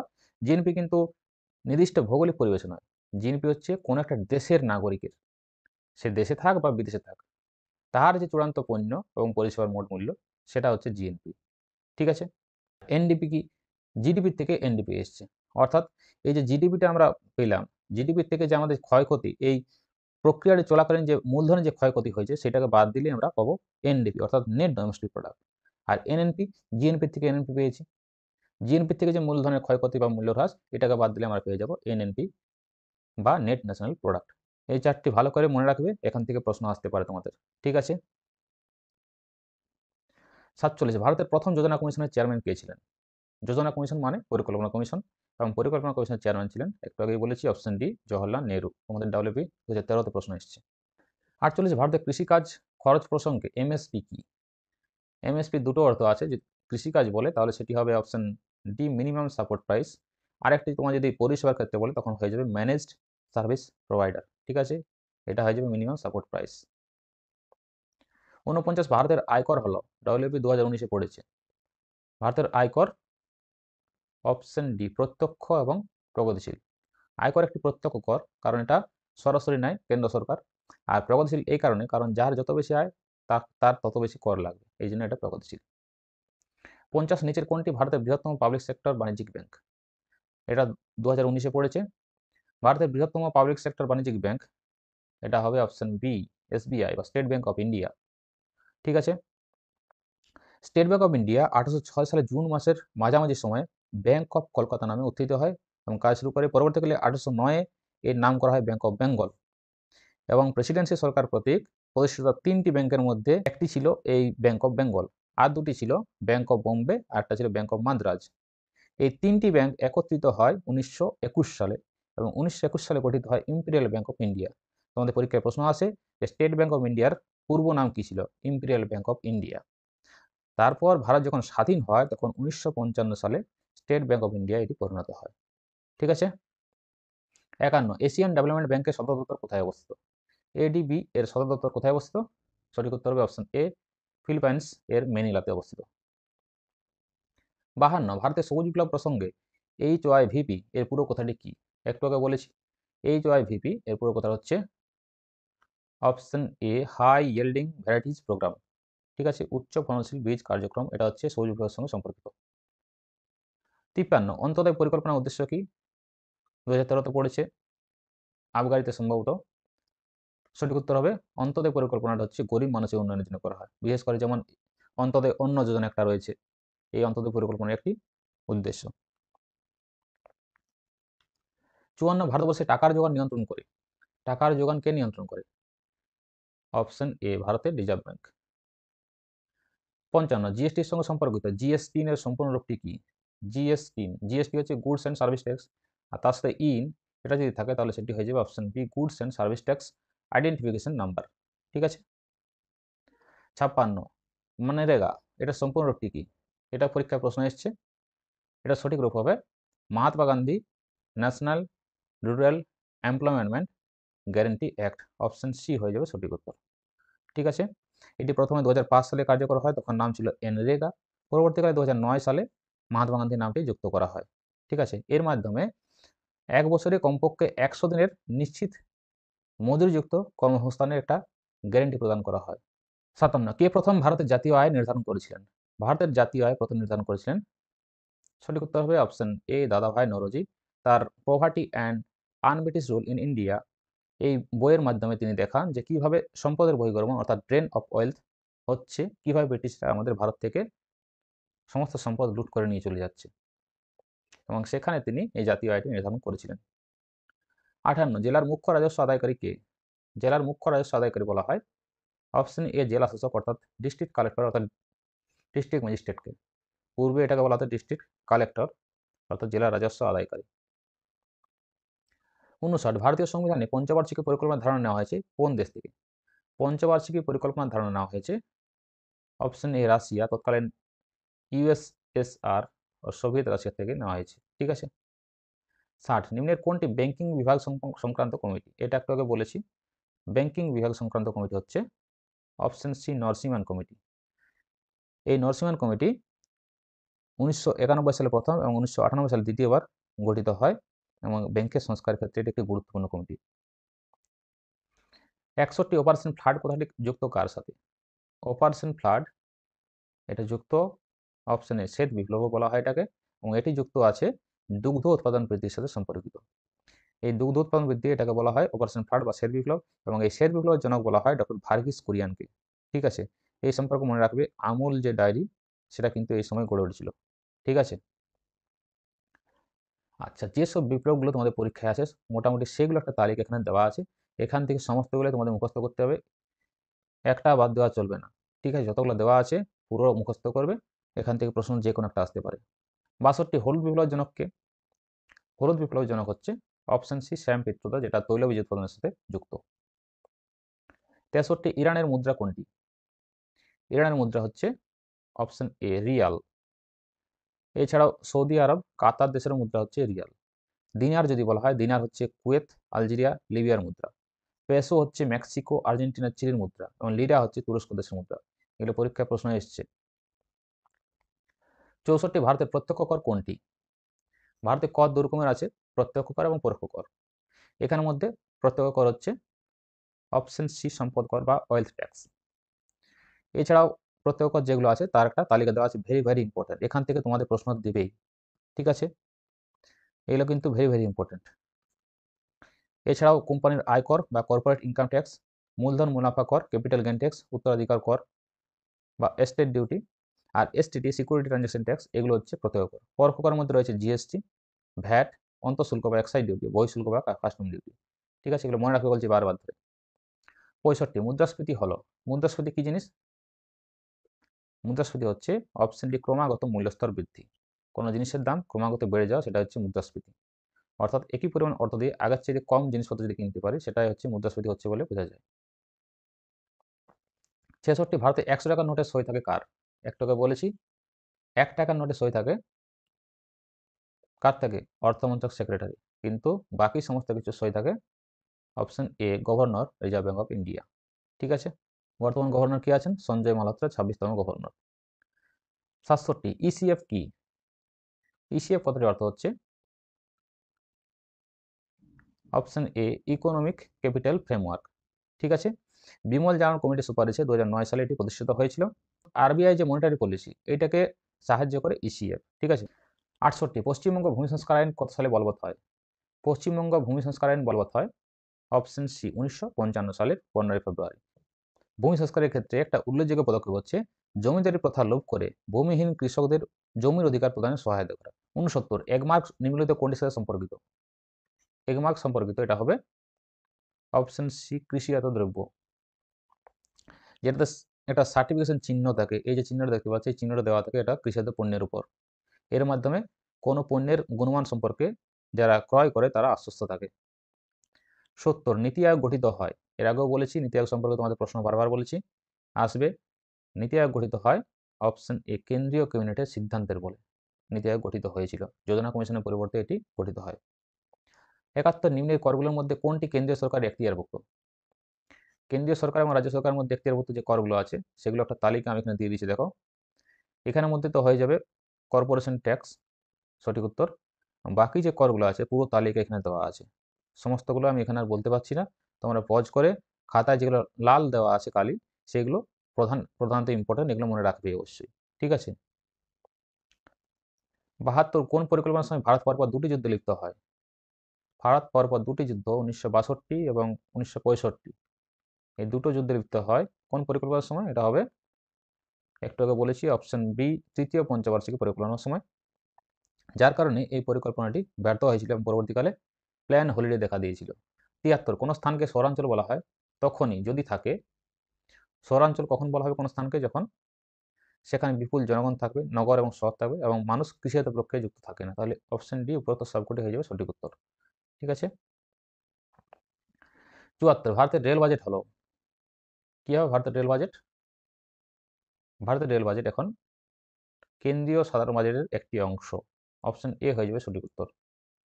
আগে 2017 সাল পর্যন্ত আলাদাভাবে পেশ করা হতো। অর্থমন্ত্রী অরুণ জেটলি 2017-18 অর্থবছরের জন্য সমৃদ্ধ বাজেট প্রথম পেশ করেন। 2016 সালের 25 ফেব্রুয়ারি ভারতের সংসদের রেলমন্ত্রী সুরেশ প্রভু শেষ রেল বাজেট পেশ করে এবং তারপরে এটি একীভূত হয়ে যায়। 75 ভারতে এক্সিম ব্যাংক কাজ করে? এক্সিম ব্যাংক এটি কাজ করে কাদের জন্য? এটি অপশন সি ভারতের আমদানি রপ্তানির জন্য কাজ করে। এটার পুরো নামই হচ্ছে export import bank of India. 1982 সালে ভারত সরকার দ্বারা প্রতিষ্ঠিত হয়েছিল এই ব্যাংকটি। 76 যদি কর্মক্ষেত্র থেকে একজন শ্রমিককে সরিয়ে দেওয়ার পরে উৎপাদনে কোনো হ্রাস না ঘটে তাহলে সে অবস্থায় কি বলা হয়? সেটাকে বলা হয় অপশন সি ছদ্ম বেকারত্ব। কোনো জায়গায় যদি প্রয়োজনের অতিরিক্ত ব্যক্তি নিয়োগ থাকে এবং সেখানে যদি সেই ব্যক্তিকে সরিয়ে নেওয়া হয় বা শ্রমিককে সরিয়ে নেওয়া হয়, তাহলেও যদি সেই অবস্থায় কাজের কোনো পরিবর্তন না দেখা যায়, অর্থাৎ কোনো ঘাটতি দেখা না যায়, তাহলে সেটাকে বলা হয় ছদ্ম বেকারত্ব, অর্থাৎ সেখানে বেশি ব্যক্তি নিয়োগ হয়ে আছে। ঠিক আছে। কৃষিকাজের ক্ষেত্রে এটি সবচেয়ে বেশি দেখতে পাওয়া যায়। ছদ্ম বেকারত্ব দেশের মোট উৎপাদনকে প্রভাবিত করে না, এটি সম্পদের অপচয় এবং কর্মীর উৎপাদনশীলতার অভাবকে নির্দেশ করে, অর্থাৎ সেখানে দক্ষ শ্রমিকের অভাবকে নির্দেশ করে। 77 প্রভূত পরিমাণ কালো টাকা এই অবস্থার সৃষ্টি করে? প্রভূত পরিমাণ কালো টাকা কি হবে? অপশন এ আয় বৈষম্যকে বাড়িয়ে দেয়। কালো টাকা হলো সেই টাকা যে টাকা সরকার বা কর্তৃপক্ষকে লুকিয়ে রাখা হয় এবং কোনো ট্যাক্স দেওয়া হয় না, সেই টাকা হচ্ছে কালো টাকা। ঠিক আছে। এই কালো টাকা দেশের অর্থনীতি মুদ্রাস্ফীতির সৃষ্টি করে এবং অসমতা বা আয় বৈষম্য বাড়িয়ে দেয়, অবৈধ কার্যকলাপকে উৎসাহিত করে, যা দেশের স্থিতিশীল ও সমৃদ্ধির জন্য একটি বড় হুমকি। 78 নিম্নলিখিত কোনটি জাতীয় আয় পরিমাপ পদ্ধতি নয়? জাতীয় আয় পরিমাপের পদ্ধতি নয়, সঠিক উত্তর হবে অপশন ডি রপ্তানি আমদানি পদ্ধতি। তিনটি পদ্ধতি রয়েছে জাতীয় আয় পরিমাপের জন্য: উৎপাদন পদ্ধতি, আয় পদ্ধতি, ব্যয় পদ্ধতি। 79 ভারতের কোন পঞ্চবার্ষিকী পরিকল্পনা গ্যাডগিল যোজনা নামে পরিচিত? গ্যাডগিল যোজনা নামে পরিচিত ভারতের অপশন ডি তৃতীয় পঞ্চবার্ষিকী পরিকল্পনা। এই পরিকল্পনার সময় ডেপুটি চেয়ারম্যান ধনঞ্জয় রামচন্দ্র গ্যাডগিলের নাম অনুসারে গ্যাডগিল যোজনা এটা পরিচয় পেয়েছিল। মূল উদ্দেশ্য ছিল দেশকে স্বনির্ভর এবং স্ব উৎপাদনশীল অর্থনীতি পরিণত করা। বৃদ্ধির হার ছিল 5.6% অর্জন করার কথা, কিন্তু দুটো যুদ্ধের কারণে পুরো বৃদ্ধির হার এখানে ব্যাহত হয়ে যায়। 80 জাতীয় গ্রামীণ কর্মসংস্থান প্রকল্প কোন পরিকল্পনায় গৃহীত হয়? জাতীয় গ্রামীণ কর্মসংস্থান প্রকল্প এটি গৃহীত হয়েছিল অপশন ডি ষষ্ঠ পঞ্চবার্ষিকী পরিকল্পনায়। এটার ফুল ফর্ম হচ্ছে ন্যাশনাল রুরাল এমপ্লয়মেন্ট প্রোগ্রাম, অর্থাৎ এনআরইপি। এটা পরীক্ষায় প্রশ্ন এসছে, ঠিক আছে। এবং ষষ্ঠ পঞ্চবার্ষিক পরিকল্পনার সময়কাল হচ্ছে 1980 থেকে 85 সাল। এনআরইপি চালু করা হয়েছিল 1980 সালে। ষষ্ঠ পরিকল্পনার মূল লক্ষ্য ছিল দারিদ্র্য বিমোচন করা। পঞ্চম পরিকল্পনায় যে গরিবি হাটাও স্লোগান নেওয়া হয়েছিল সেইটা পুরোপুরি গ্রহণ করা হয়েছিল এই ষষ্ঠ পরিকল্পনার সময়, ঠিক আছে। ভারতের সরকারি তহবিলের অভিভাবক কে? ভারতের সরকারি তহবিলের অভিভাবক যদি বলা হয় তাহলে সেটি হবে অপশন সি ক্যাগ। ক্যাগ বলতে কন্ট্রোলার অ্যান্ড অডিটর জেনারেল। এই ক্যাগ ভারতের সংবিধানের অনুচ্ছেদ 148-এ ধারণাটি দেওয়া হয়েছে। 148 থেকে 151 ধারার মধ্যে আছে। ভারত সরকার যে আয় এবং ব্যয় সমস্ত কিছু পরীক্ষা নিরীক্ষা করে এই ক্যাগ, ঠিক আছে। 82 রেপো রেট বাড়লে, রেপো রেট বাড়লে কি হবে দ্রব্যমূল্যের? অপশন বি দাম কমে যাবে। রেপো রেট, বর্তমানে রেপো রেট হচ্ছে 5.5। ধরো এর থেকে রেপো রেট বেড়ে গেল 6% হয়ে গেল, তাহলে কি হবে? রেপো রেট মানে কি জানি, রিজার্ভ ব্যাংক যে হারে বাণিজ্যিক ব্যাংকগুলোকে ঋণ দেয়, তাহলে 5.5% যে ঋণটা দিত এখন যদি 6% হয়ে যায়, অর্থাৎ তাহলে সেই ঋণের বদলে রিজার্ভ ব্যাংককে বেশি পরিমাণ টাকা সুদ দিতে হবে। অর্থাৎ বাণিজ্যিক ব্যাংকগুলি কম পরিমাণ টাকা ঋণ হিসেবে নেবে। আর কম পরিমাণ টাকা যদি ঋণ হিসাবে নেয় তাহলে কি হবে, বাজারে যে তারল্যতা, বাজারে যে টাকার প্রবাহ, যে লিকুইডিটি, তার পরিমাণটা কমে যাবে। কিভাবে কমে যাবে? ব্যাংক যখন কোনো লোন দেবে তখন সুদের হারটা বাড়িয়ে দেবে, অর্থাৎ মানুষ লোন কম নেবে, এবং লোন কম নিলে বাজারে টাকাটা কম আসবে। আর বাজারে টাকা কম এলে মানুষ জিনিস কম কিনবে, মানুষ জিনিস কম কিনলে ডিমান্ড হ্রাস পাবে, আর ডিমান্ড হ্রাস পেলে দ্রব্যমূল্যের দামটা কমবে। এইভাবে মার্কেট কাজ করে, ঠিক আছে।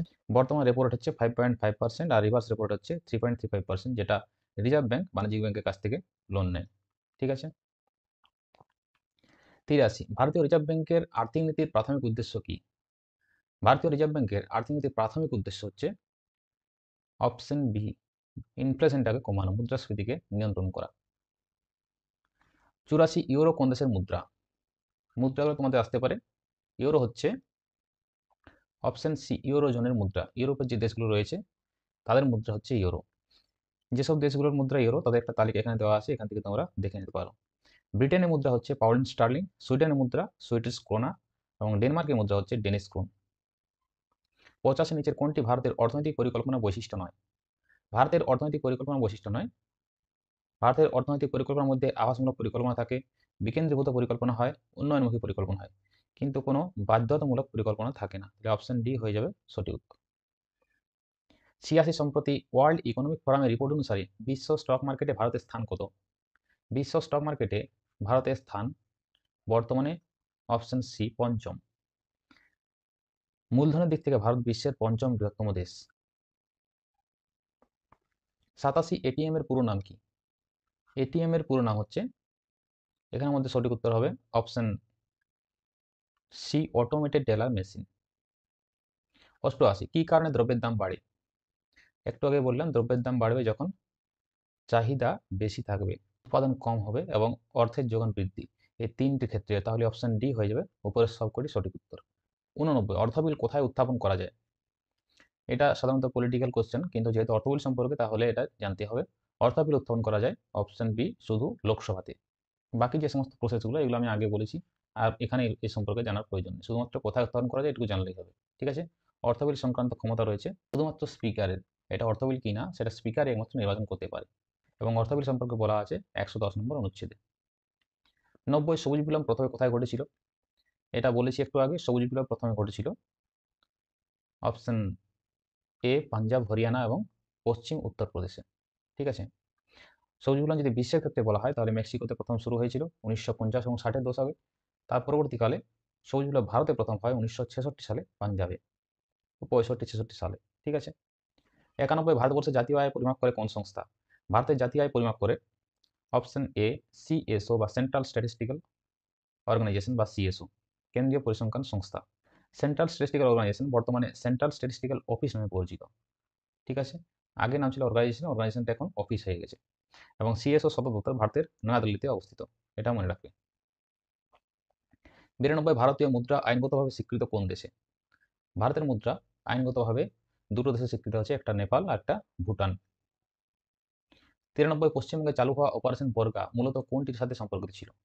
পশ্চিমবঙ্গে যে অপারেশন বর্গা এটি যুক্ত ছিল অপশন সি ভাগ চাষীদের, যাদের বর্গাদার বলা হতো, তাদের অধিকারের নথিভুক্তকরণে। ঠিক আছে, অপশনে তোমাদের এখানে বর্গাদার দেওয়া আছে বলে এটা হয়তো তোমরা করে দেবে, কিন্তু তখন তোমাদের অপশনে বর্গাদারটা দেওয়া থাকবে না। ঠিক আছে, তখন কি করবে, ভাগ চাষীদের যদি বলা থাকে সেটাই করবে সঠিক উত্তর। 94 এফএটিএফ এর পুরো নাম কি? এফএটিএফ এর পুরো নাম হলো option D financial action task force. এটি একটি আন্তর্জাতিক সংস্থা যা মানি লন্ডারিং এবং সন্ত্রাসী অর্থায়ন প্রতিরোধে কাজ করে। ঠিক আছে, এফএটিএফ 1989 সালে স্থাপিত হয় এবং এর সদর দপ্তর ফ্রান্সের প্যারিসে অবস্থিত। 95 ভারতের টাকা পূর্ণ পরিবর্তনযোগ্য কোন ক্ষেত্রে? ভারতের টাকা পূর্ণ পরিবর্তনযোগ্য এটা করা যায় অপশন এ কারেন্ট অ্যাকাউন্টে। কারেন্ট অ্যাকাউন্টে বাজার বিনিময় হার অনুযায়ী দেশীয় মুদ্রাকে বিদেশি মুদ্রায় রূপান্তর করতে পারা যায়। ঠিক আছে, 96 ইকোনমিক প্ল্যানিং কোন লিস্টে রয়েছে? ইকোনমিক প্ল্যানিং এটা রয়েছে অপশন সি কনকারেন্ট লিস্ট বা যুগ্ম তালিকায়। এটাও একটি সংবিধানের প্রশ্ন, কিন্তু যেহেতু ইকোনমিক প্ল্যানিং রয়েছে তাহলে এখানে দিয়ে দিয়েছি, এবং এটা ইম্পর্টেন্ট প্রশ্ন। বাকি তোমরা যদি মনে করো যে ইউনিয়ন তালিকা বা রাজ্য তালিকা বা যুগ্ম তালিকাগুলো দেখবে যে কি কি আছে, তাহলে তোমরা এখান থেকে দেখে নিতে পারো। এটা পলিটিক্যাল কোশ্চেন। ঠিক আছে, 97 বর্তমানে ভারতের জাতীয় ব্যাংক কয়টি? বর্তমানে ভারতের জাতীয় ব্যাংক হচ্ছে, সঠিক উত্তর হবে অপশন ডি 12টি। এই 12টি ব্যাংকের তালিকা এখানে দেওয়া আছে, তোমরা এখান থেকে দেখে নিতে পারো।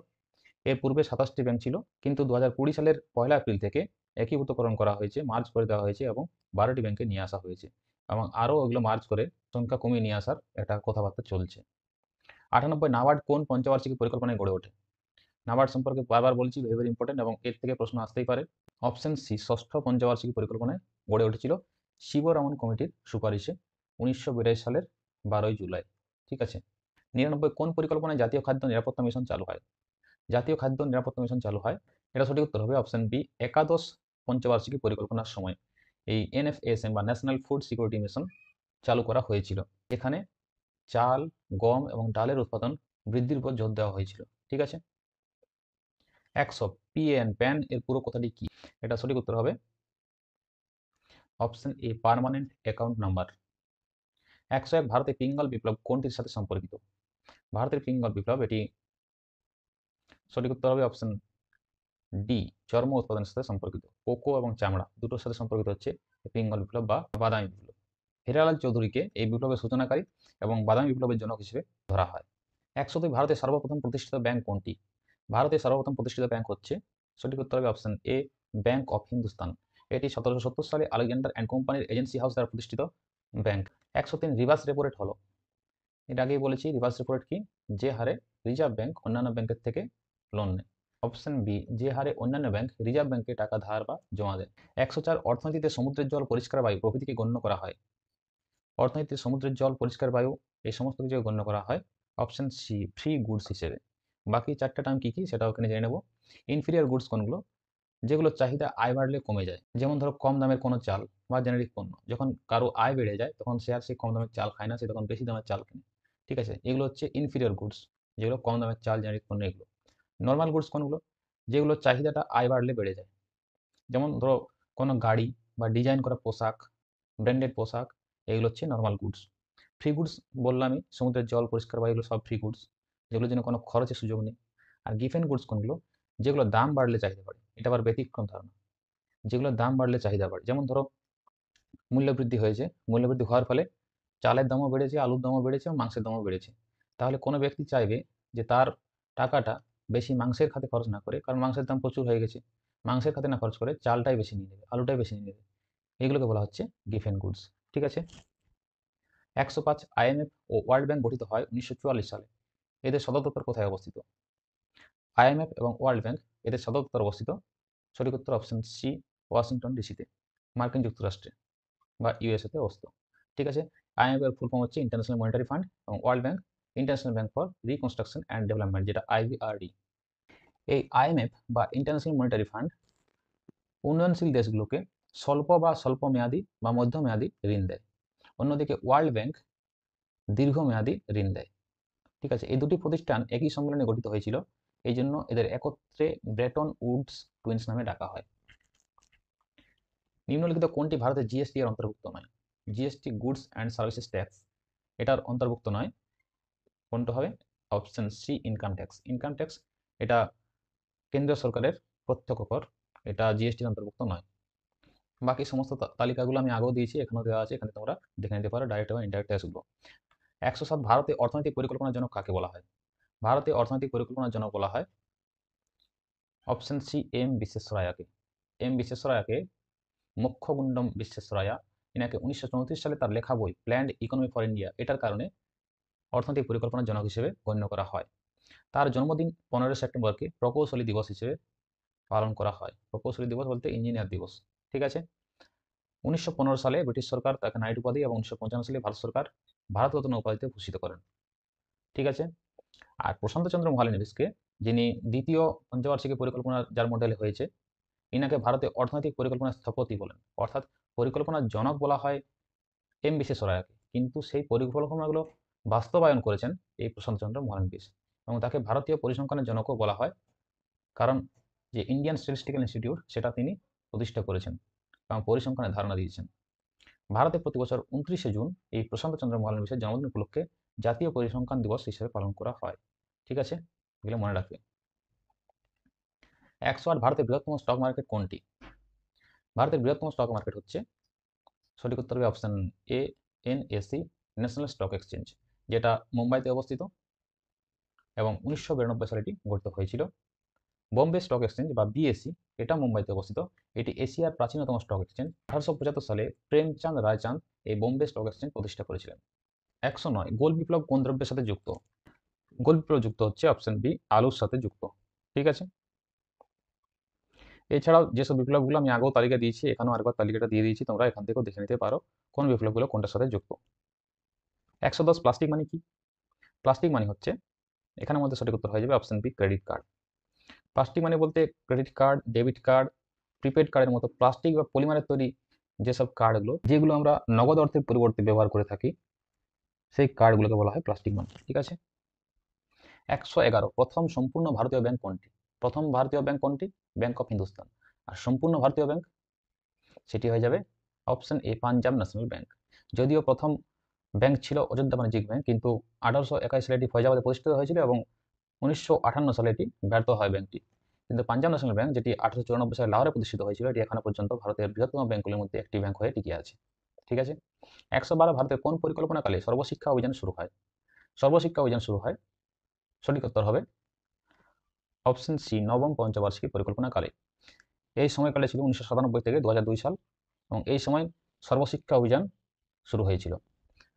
এই অভিযানটি শুরু হয় 2001 সালে, যেখানে 6 থেকে 14 বছর বয়সী প্রতিটি শিশুকে বিনামূল্যে এবং বাধ্যতামূলক প্রাথমিক শিক্ষা প্রদান করার কথা বলা হয়েছে এই সর্বশিক্ষা অভিযানের মাধ্যমে। 113, নিম্নলিখিতগুলির মধ্যে কোনটি রাজ্য সরকার আরোপ করতে পারে? এখানে যে করগুলো দেওয়া রয়েছে, এই করগুলোর মধ্যে কোন করটি রাজ্য সরকার আরোপ করতে পারে? সঠিক উত্তর হবে রাজ্য সরকার অপশন সি, পেশার উপর কর আরোপ করতে পারে। বাকি কেন্দ্র এবং রাজ্য সরকারের এখতিয়ারভুক্ত যেসব করগুলো রয়েছে তার তালিকা এখানে আমি দিয়ে দিয়েছি, তোমরা এখান থেকে দেখে নিতে পারো। এর আগেও দিয়েছি, এখানেও তোমরা পজ করে স্ক্রিনশট নিয়ে নাও এবং এখান থেকে দেখে নাও। এগুলো ভেরি ভেরি ইম্পর্টেন্ট, এগুলো তোমাদের প্রশ্ন আসবেই, এইগুলোই সবচেয়ে ইম্পর্টেন্ট। ওই কর যতগুলো আছে করের মধ্যে একটা আসবেই। ঠিক আছে, 114, অবমূল্যায়ন শব্দের অর্থ কি?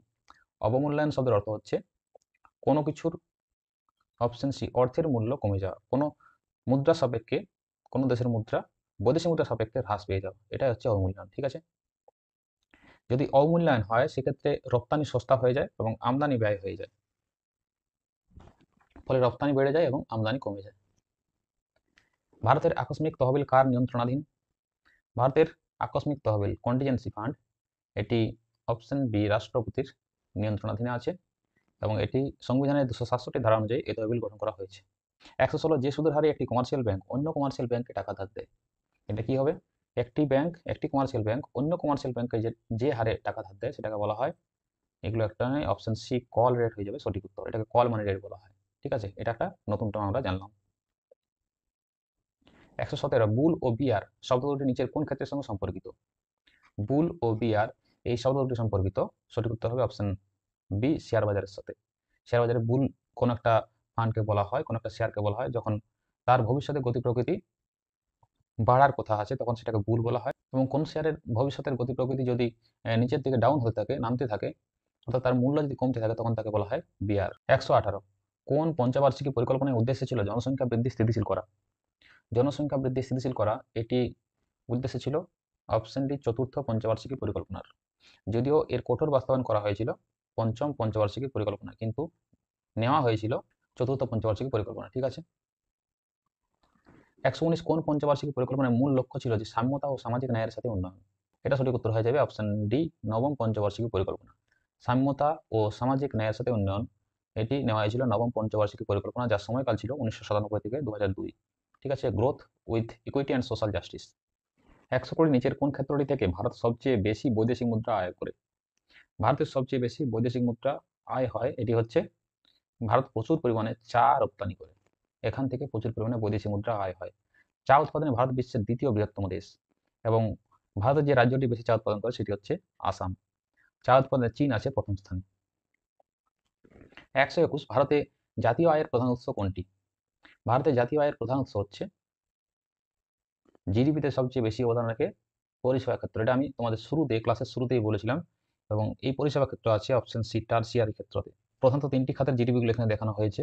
প্রাথমিক খাতে জিডিপি আছে 16 থেকে 17%, মাধ্যমিক ক্ষেত্রতে আছে 28 থেকে 30%, এবং টারসিয়ারি ক্ষেত্রতে আছে জিডিপির 55.60% অবদান।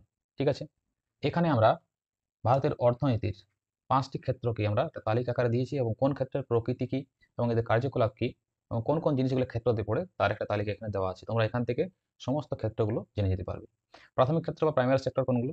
প্রাকৃতিক সম্পদের আহরণ বা নিষ্কাশন, একদম প্রথম জায়গায় প্রাথমিকভাবে যেটা আহরণ করা হয় সেটা হচ্ছে প্রাথমিক ক্ষেত্র। যেগুলো কাঁচামাল, যেমন ধরো কৃষি, মৎস্য চাষ করা, খনি, বনজ সম্পদ, এগুলো হচ্ছে প্রাথমিক ক্ষেত্র। দ্বিতীয় ক্ষেত্র কোনগুলো বা সেকেন্ডারি সেক্টর? সেকেন্ডারি সেক্টর হচ্ছে কাঁচামাল ব্যবহার করে পণ্য উৎপাদন করা বা নির্মাণ করা। ঠিক আছে। এগুলো কোথায় করা হয়? তো তার জন্য এই কাঁচামালগুলো নিয়ে যাওয়া হয় শিল্প কারখানায় বা নির্মাণ কাজে বা বিদ্যুৎ উৎপাদনের জন্য। এগুলো হচ্ছে সেকেন্ডারি সেক্টর। আর আমাদের যে প্রশ্ন এবার ছিল, এই এই যে প্রশ্নটা, এটাতে ছিল টারশিয়ারি সেক্টর। এই টারশিয়ারি সেক্টর হচ্ছে সেবা প্রদান। এরপর শিল্প কারখানা বা নির্মাণ কাজের ফলে উৎপন্ন দ্রব্য, এগুলো মানুষের কাছে পৌঁছানোর জন্য কি চাই? পরিবহন চাই, স্বাস্থ্যসেবা চাই, ব্যাংকিং, যোগাযোগ, বাণিজ্য, এগুলো আছে টারশিয়ারি সেক্টরে। ঠিক আছে।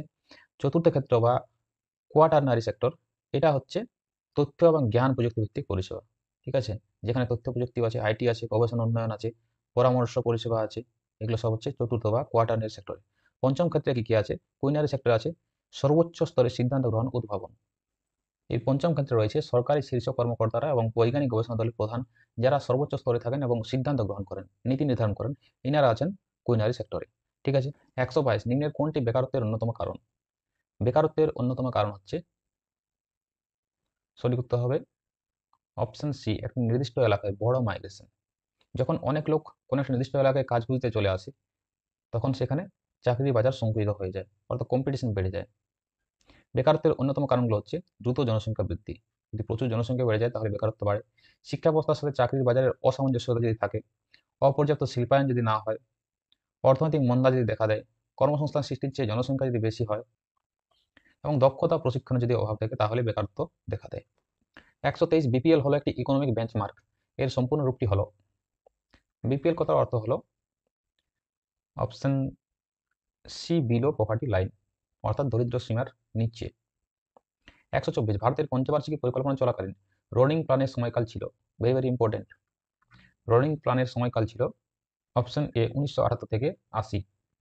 এই সময়টাকে রোলিং প্ল্যান বলা হয় কারণ 1977 সালে জনতা সরকার ক্ষমতায় আসে, এবং তার পূর্বে পঞ্চম পঞ্চবার্ষিকী পরিকল্পনা, যেটা 1979 সালে শেষ হওয়ার কথা ছিল, সেটাকে 1978 সালে শেষ করে দেওয়া হয় এবং এই রোলিং প্ল্যান নিয়ে আসা হয়। এটি গুনার ম্যারডালের পরামর্শের ভিত্তিতে প্রবর্তন করা হয়, এবং রোলিং প্ল্যান হচ্ছে প্রতি বছর একটি করে নতুন পরিকল্পনা তৈরি করা। ঠিক যেমন 1965 যে পাকিস্তান যুদ্ধ, তারপরে হয়েছিল প্ল্যান হলিডে, ঠিক এখানেও 1978 সালে রোলিং প্ল্যান শুরু হয়েছে। অর্থাৎ তোমরা দেখতে পাবে যতদিন কংগ্রেস সরকার কেন্দ্রতে রয়েছে ততদিন তারা পঞ্চবার্ষিকী পরিকল্পনা চালিয়েছে, এবং যখনই কংগ্রেস সরকার সেখান থেকে বেরিয়ে গেছে, যখনই কংগ্রেস সরকার কেন্দ্রের মধ্যে থাকেনি, তখনই আর পঞ্চবার্ষিকী পরিকল্পনা নেওয়া হয়নি। প্রতি বছর আলাদা আলাদা করে পরিকল্পনা নেওয়া হয়। যেমন এখনো ধরো বর্তমানে নীতি আয়োগ চলছে, নীতি আয়োগে কোনো পঞ্চবার্ষিক পরিকল্পনা নেওয়া হয় না, সেখানে বার্ষিক বার্ষিক প্ল্যান নেওয়া হয়। পরবর্তীকালে যখন 1980 সালে কংগ্রেস পুনরায় ক্ষমতায় আসে, দেখো আবার তারা ষষ্ঠ পঞ্চবার্ষিক পরিকল্পনা শুরু করে দেয়। ঠিক আছে।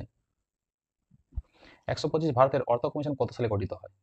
অর্থ কমিশন, যেটা 280 ধারাতে বলা আছে, প্রথম গঠিত হয় অপশন এ 1951 সালে, এবং প্রথম চেয়ারম্যান ছিলেন কেসি নিয়োগী। অর্থ কমিশনের কাজ বারবার বলেছি, কেন্দ্র এবং রাজ্যের মধ্যে করের বন্টন করে দেওয়া। 126 কত সালে ভারতে প্রথম জনগণনা করা হয়? ভারতে প্রথম জনগণনা হয়, সঠিক উত্তর হবে অপশন এ 1872 সালে লর্ড মেয়র আমলে। যদিও সেটা ছিল নন সিঙ্ক্রোনাইজ সেন্সাস, অর্থাৎ সব জায়গায় একসাথে সেন্সাস হয়নি তখন, কিন্তু 1881 সালে সিঙ্ক্রোনাইজ সেন্সাস প্রথম হয়, এবং তারপর থেকে 10 বছরে একবার করে সেন্সাস হয়ে আসছে। যদিও 2011 পর থেকে এখন আর সেন্সাস হয়নি, এবং নেক্সট সেন্সাস আমাদের 2027 হবে বলে কেন্দ্র সরকার জানিয়েছে। ঠিক আছে। 127, বিশ্বের কতগুলি দেশ অপেক সংগঠনের সদস্য? অপেক সংগঠনের সদস্য হচ্ছে, সঠিক উত্তর হবে অপশন এ 12টি দেশ। অপেক এর ফুল ফর্ম হচ্ছে organisation of the petroleum exporting countries, অর্থাৎ যাদের কাছে তেল রয়েছে, খনিজ তেল রয়েছে, তারাই মূলত ওপেক সংগঠনের সদস্য। এদের সদর দপ্তর হচ্ছে অস্ট্রিয়ার ভিয়েনা। প্রতিষ্ঠার সাল হচ্ছে 1960, ইরাকের বাগদাদ। উদ্দেশ্য তেল রপ্তানি বিষয়কই হবে নিশ্চয়ই। আর বর্তমান সদস্য হচ্ছে 12টি দেশ। পুরো 12টি দেশ তালিকা এখানে দেওয়া আছে, তোমরা এখান থেকে দেখে নিতে পারো। 128, নিচের কোন দেশগুলি তৃতীয় বিশ্বের দেশ? তৃতীয় বিশ্বের দেশ যদিও বর্তমানে আর বলা হয় না, এখানে যা দেখতে পাচ্ছ পেট্রোল রপ্তানিকারী দেশগুলি, অর্থাৎ ওপেক কান্ট্রিজগুলি, সার্কিট দেশগুলি যেগুলো দক্ষিণ এশিয়ার দেশ, সেগুলো, অর্থাৎ অপশন ডি হয়ে যাবে, উপরের সবগুলি হয়ে যাবে সঠিক উত্তর। এগুলো হচ্ছে তৃতীয় বিশ্বের দেশ। প্রথম বিশ্বের দেশ যেটা বর্তমানে উন্নত দেশ বলা হয়, আর তৃতীয় বিশ্বের দেশকে বর্তমানে উন্নয়নশীল দেশ বলা হয়। ঠিক আছে। 129, এনএসএসও এর পুরো নামটি কি? এনএসএসও এর পুরো নাম হচ্ছে option B, national sample survey organisation. তবে এটি বর্তমানে ন্যাশনাল স্যাম্পল সার্ভে অফিস নামে পরিচিত, এখন অর্গানাইজেশন নেই, এখন অফিস হয়ে গেছে। এনএসএসও এর গুরুত্ব কতটা, এর কাজ কি, এর উদ্দেশ্য কি? এনএসএসও দ্বারা সংগৃহীত তথ্য দেশের অর্থনৈতিক ও সামাজিক অবস্থার সঠিক চিত্র তুলে ধরতে সাহায্য করে, এবং এনএসএসও যে তথ্য দেয় সেই তথ্যের উপর ভিত্তি করে ভারত সরকার নীতি নির্ধারণ করে এবং দেশের উন্নয়নের জন্য পরিকল্পনা গ্রহণ করে। 130, নিম্নলিখিত কোনটি ভারতের রিজার্ভ ব্যাংকের আর্থিক নীতির বৈশিষ্ট্য? ভারতের রিজার্ভ ব্যাংকের আর্থিক নীতির বৈশিষ্ট্য হচ্ছে, এখানের মধ্যে সঠিক উত্তর হবে অপশন ডি, উপরের সবগুলি। অর্থনৈতিক উন্নয়নের অনুকূলে বাতাবরণ সৃষ্টি করা, দেশে ব্যাংক ব্যবস্থা প্রসার ঘটানো এবং ঋণকে নিয়ন্ত্রণ করা। 131, জাতীয় খাদ্য নিরাপত্তা আইন কত সালে প্রণয়ন করা হয়? জাতীয় খাদ্য নিরাপত্তা আইন এটি প্রণয়ন করা হয় অপশন ডি, 2013 সালে।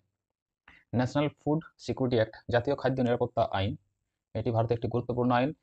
এই আইনের আওতায় অ্যাবাভ পভার্টি লাইন অর্থাৎ এপিএল এবং বিপিএল অর্থাৎ বিলো পভার্টি লাইন পরিবারগুলোর জন্য ভর্তুকিযুক্ত খাদ্য সরবরাহের ব্যবস্থা করা হয়েছে। 132, পঞ্চবার্ষিক পরিকল্পনার ধারণাটি কার মস্তিষ্কে প্রস্তুত? পঞ্চবার্ষিক পরিকল্পনার ধারণাটি মূলত অপশন সি, জওহরলাল নেহরুর মস্তিষ্কে প্রস্তুত হিসেবে ধরা হয়, এবং এই ধারণাটি নেওয়া হয়েছে রাশিয়ার সংবিধান থেকে, বা ইউএসএসআর সোভিয়েত রাশিয়ার সংবিধান থেকে এই ধারণাটি নেওয়া হয়েছে। ঠিক আছে।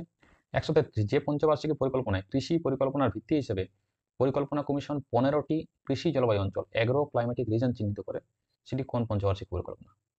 অপশন এ, সপ্তম পঞ্চবার্ষিকী পরিকল্পনার সময়। 134, কোন বছর পশ্চিমবঙ্গের রূপশ্রী প্রকল্প চালু হয়েছিল? পশ্চিমবঙ্গের রূপশ্রী প্রকল্প চালু হয়, সঠিক উত্তর হবে অপশন ডি, 2018 সালের 1 এপ্রিল। তার সাথে তোমাদের লেডি কনস্টেবলের কন্যাশ্রী প্রকল্পটা পরীক্ষায় এসেছে। কন্যাশ্রী প্রকল্প চালু হয়েছিল 2013 সালে, 2013 সালের 1 অক্টোবর। ঠিক আছে।